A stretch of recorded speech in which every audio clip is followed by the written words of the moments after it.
So I know this is not my normal background. I am currently in Texas for some stuff on Fort Hood, but that doesn't matter for the context of this video. What does matter is understanding that you might end up with some pretty crappy roommates if you are a single soldier living in the barracks. And I got 3 specific roommates that I can think of from my time in the Army living in the barracks that I want to, kind of tell you some stories about. These are the 3 worst roommates that I had when I was living in the barracks.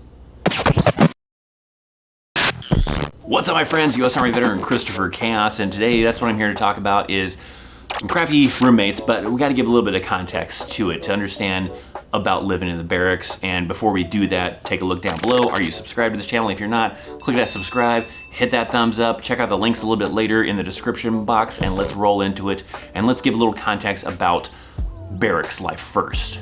For those of you that maybe are not yet in the Army and you're just kind of researching about the Army, well, if you're a single soldier, you're not married, then you're probably gonna be living in the barracks, usually until you're up to a certain rank or you do get married or something. If you are at the rank of like a E1 through an E4, you're most likely gonna have a roommate. There are situations where you might not have a roommate because maybe they're just not very full in the barracks or other situations or whatever, but typically you don't get to have your own room until you make it to an NCO, and even sometimes there might be some cases where you might still get stuck with a roommate, even being an NCO, because the barracks are so full. But typically they try to give NCOs their own room, E4 and below have to share a room, and then some other kind of scenarios that may throw a little bit of kind of variables into there too. Current day barracks are not like they were back in like the 80s, 90s, early 2000s type of thing, where it's just a big room and then you had to use the bathrooms and showers down the hallway. No, those for the most part, those barracks have been torn down, remodeled, whatever. There might be some that are still that style. They might use for like reservists, for National Guard, for schoolhouses or something like that. But for active duty soldiers that are, full-timers, kind of a thing, and you're at your actually duty station, not in some kind of initial training or something like that, you're gonna end up with a more common style where you come into like a little kitchenette with a bathroom and then probably 2 separate rooms. This one room is yours and the other room is your roommate's. So they're more similar to like dorms, right? They're not like a small apartment, really. I mean, there's no living room type of thing. There's no dining room, and the kitchen is pretty small. And some of the more modern barracks I have seen are starting to get ovens and cooktops and everything like that. That used to be like a forbidden thing back in the day. You couldn't have any type of cooktops. They didn't trust soldiers with anything other than a microwave, but a lot of the more modern barracks are now actually starting to incorporate those kind of things, which is good because it builds a little bit more skills to allow you to learn how to cook for yourself if you don't already know how to do that. So now let's get into my top 3 worst roommates that I ever had while I was a single soldier. I really only had roommates, let's see, in my first duty station in Fort Riley, Kansas, at my second duty station in Korea, and then only had 1 roommate when I actually made it over to Fort Carson, Colorado, and that was York. And if for whatever reason York happens to be watching this, York was a pretty good roommate. That was my last roommate I ever had, and York was a cool dude, so that was a good last roommate to have, and then I never had a roommate ever again. But during the middle, in between there was some good ones and some bad ones, and we're gonna start off number 3, work our way up to the worst one, but number 3, we'll categorize those as the mortars. So my very first unit, Fort Riley, Kansas, I show up and these 2 guys already had the room, so it ended up being 3 of us in this room, and this was the old school style barracks where it was just one big room and the showers and bathroom was down the hall in another room. And so you had the community bathroom and community showers. You didn't have your own bathroom and shower inside your room. So all it was a plain room, and you didn't have a closet, nothing like that. The only thing you had to be able to store your clothing and your gear inside of it was wall lockers. So that's usually what you utilize to kind of give yourself some privacy, is line up some wall lockers down the middle of that room, maybe even put up a bed sheet to give you a little bit more privacy, and that was all the privacy you really had. So these guys already had good established, kind of privacy between, one person and the other person with the wall lockers down the middle, and then I show up and I'm this, brand new private, this 88 mic, and they're mortars, so they're like, well, we're not giving this guy much room, plus I don't want to give up much of my room, so I got this small little area in the middle of the room. They still maintain their privacy, right? They had their wall lockers on one side, the other guy had his wall lockers on the other side, and I had this little middle section that was only enough room for my twin size bed, because that's all we really got inside the barracks, was a little twin size bed, and a walk space to be able to get to my bed. And that was all the space that I had, and that was it.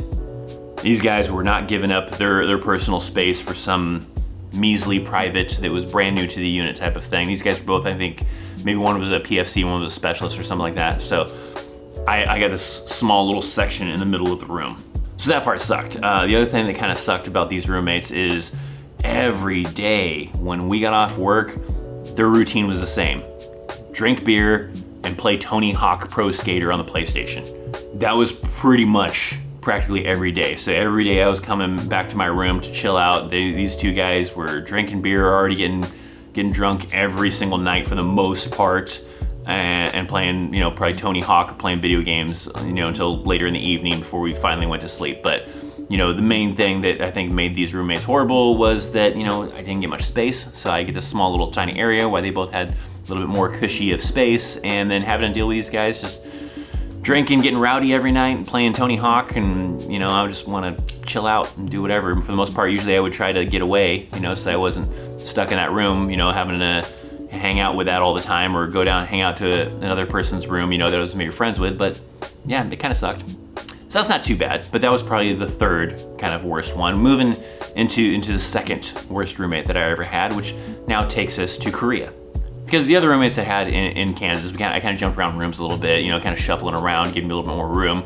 Those roommates, for the most part, were pretty good, pretty decent kind of a thing, nothing too crazy. It wasn't until I got to my first roommate in Korea that, they make the list.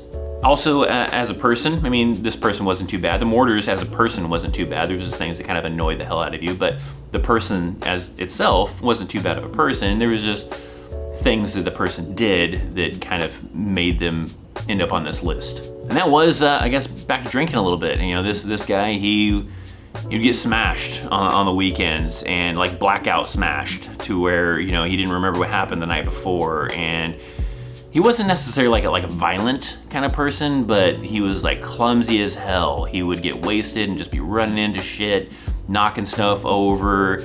The biggest thing that I remember was twice he ended up peeing outside of the bathroom, because now I finally had a room that actually had a bathroom inside the room. But when he was smashed drunk like this, he wasn't using that bathroom. First instance I remember, he woke up in the middle of the night after being smashed and being completely wasted and probably not remembering what's going on, and he was running into the wall locker, so it woke me up, and he's running into everything. He's running into the wall thinking he made it into the bathroom, and he didn't make it into the bathroom, and he peed inside the trash can that was just outside the bathroom. So I was like, great, awesome, this dude just pissed in the trash can.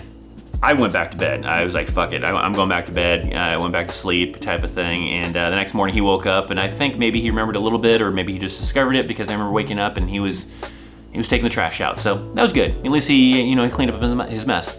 Second time he did something very like that. It was kind of a similar thing where he got completely wasted, running into the wall locker, running into stuff, and then he peed on his own bed. So thankfully it was his own bed, but nonetheless, pretty disgusting. So yeah, there he was. I could hear it. I heard him, run into stuff, and I woke up, and sure enough, I could hear the sound of him pissing on his own bed. And then he got back in that bed and went back to sleep. So I was like, ugh, that's pretty horrible. And like, I could have tried to talk to him, but he wasn't very coherent. He didn't understand what the hell was going on. So you try to tell him, hey, dude, you're peeing on your bed. He wouldn't listen to you. So yeah, you might be thinking oh, you should have told him to stop, kind of a thing. No, this dude, if he got blacked out drunk, he was not understanding crap that you told him. He thought that he was in the bathroom. And so me trying to tell him, hey, stop peeing on the bed, was not going to change anything. And me trying to wake him up, tell him, hey, you peed in the bed, was not going to change anything. So I let him deal with his own mistakes, and maybe he would learn from it and maybe chill the hell out on how much alcohol he was consuming, maybe. Probably not. But I remember the next morning he woke up, and yep, sure enough, he's taking his blankets and sheets over to the laundry room to go wash them. As a person, he was okay dude, but yeah, he was pretty crazy with when he would get drunk. And thankfully he never peed on my stuff. It was a little bit annoying kind of a thing to deal with, but it happens, I guess. I don't know, it's the army life, but he made it at number 2 on my list. But number 1 was still in Korea. Still in Korea, we had to change rooms around, because they were renovating those old barracks, and I went to these new barracks for us to be temporarily in those ones while they were renovating these other ones. And I ended up with this roommate. He was brand new private. I was a specialist at this time, and this guy was awful. This guy ended up at the top of my list just because of how grungy he was. He didn't give a shit. He was just, I don't know, he was already disgruntled about the army, and he was brand new already, kind of a thing. And the main thing that drove me nuts about this guy was that he would listen to his music so loud, it didn't matter what you were doing, what time of the day it was, he was gonna listen to his damn music.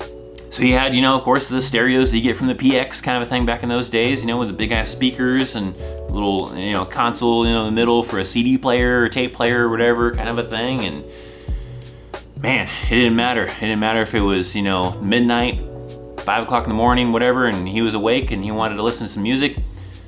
He was gonna listen to his music, and it wasn't just him in the room and just me in the room. It was him, me, and this other guy too. So there was actually 3 of us. I remember it several times. You'd be trying to like sit there and watch a movie. I'm just chilling in my side of the room, you know, watching a movie, and he comes on in, you know, from doing whatever he was doing, and he decides he wants to listen to music. Doesn't give a shit what we were doing. He's like, I'm gonna listen to my music. And yeah, I would yell at him. I would be like, dude, I'm trying to watch a movie here. He's like, oh man, I just want to listen to some music, you know, and then you have to get into this argument every damn time with him about like, hey, you know, we're trying to do our own thing, and he'd be all upset because he can't listen to his music because we're always doing something else. And it's like, listen to some headphones, do something. And it would even be like that at night. You'd be trying to like you know, sleep or something like that, but maybe he was out partying or something like that, and he was actually underage, so he did end up eventually getting in trouble for that. But he was probably only like 18, 19 kind of a thing, and he'd come back from, you know, from drinking at some other buddy's room or whatever, and he comes back over to the room and he wants to listen to music, and it's midnight and me and the other dude trying to sleep, and he's blasting him some music. So we would both have to get on him about it and be like, dude, we're trying to sleep here. Turn off the damn music. I remember the other guy almost fought the dude, and that kind of helped a little bit because the guy got a little bit kind of scared after that kind of point because the dude was gonna beat his ass. It was like early in the morning. He decided to turn on the, you know, his music, start blaring it, and the other dude was pissed. He had had enough, and he was gonna beat the crap out of this dude. And I think that scared him a little bit because it kind of did chill out a little bit from that kind of point, somewhat. But yeah, this dude sucked. I think this guy ended up getting into some pretty deep trouble. I don't know if the guy ended up staying in the Army or not. He might have gotten chaptered out, but he ended up having some other problems. Once we did end up in the new barracks and they were done being renovated and stuff, he ended up getting really wasted and threatening to kill himself and all sorts of other stuff. And he ended up getting Article 15 because he's underage and he was drunk and all sorts of other things. And I didn't really see much of him after that kind of a thing, so I'm not too sure if he got chaptered out or what his kind of deal was, but he made it to the top list. He is the person that I remember was just the worst roommate. His area was always all grungy and dirty. He didn't give a crap about the other 2 of us in the room. We'd always have to argue with the guy, listen to his music super loud. So it was annoying. Hopefully, if you are someone who's gonna be living in the barracks, you don't have to deal with anybody like that or any of the other 2 that I mentioned, and hopefully you have some pretty cool, sweet, chill roommates. If you're currently living in the barracks, or maybe you lived in the barracks in the past type of thing, I would love to hear maybe your stories down in the comment section down below. Drop them down there, your stories of it, about maybe some good roommates, some bad roommates, whatever you want to kind of tell us about, so that we can kind of get a little bit of experience from some people, you know, that have had this experience of living in the barracks and what their roommates were like. If you're not yet in the Army, you're just doing some research and learning about some stuff, you have some questions about the barracks, maybe drop them down in the comment section down below. If it's a whole new topic, maybe it'll be a whole new video later on down in the future. So maybe drop your comments down below. If you enjoyed this video, hit that thumbs up, make sure you subscribe, check out all those links that I got down below for social media, the Discord channel, and everything else. Thanks for hanging out. I'm Christopher Chaos, and I'll see you soon. See ya.